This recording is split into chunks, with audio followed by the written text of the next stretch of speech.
महिमा डीजे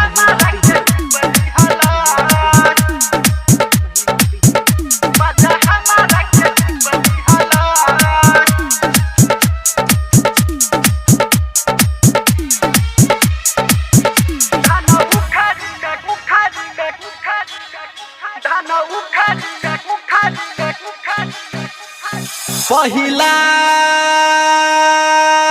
सखी रात में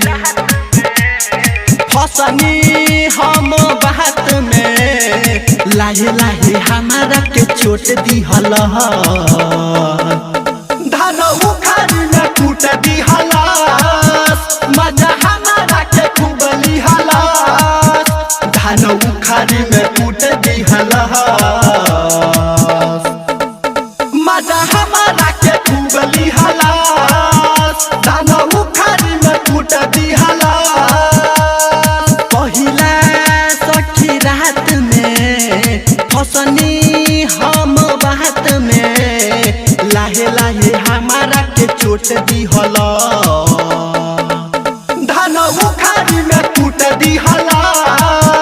मजा हमारा के खूब लिहल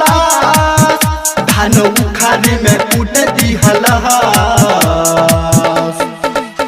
मजा हमारा के खूब लिहल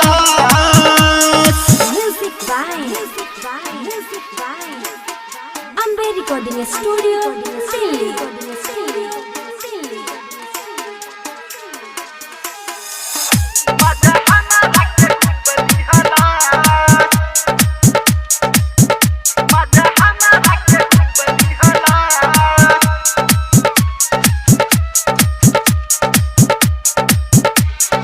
महिमा डीजे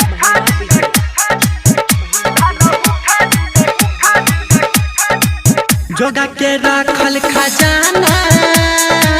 खाताई मुआना रोजाना चढ़ल जवानी पा हमारा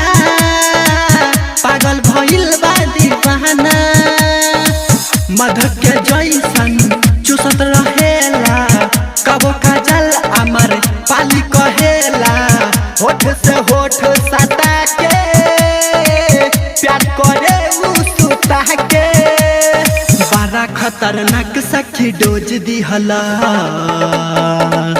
धान उखाड़ में कूट दिहल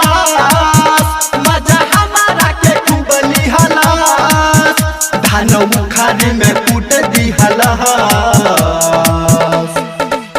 मजा हमारा के खूब लिहल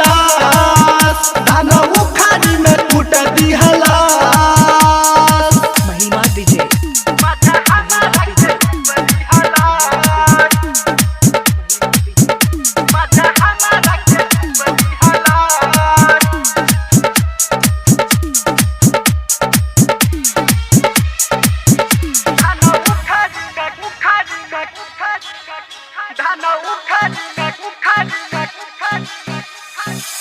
खेला नहीं ई तो सखी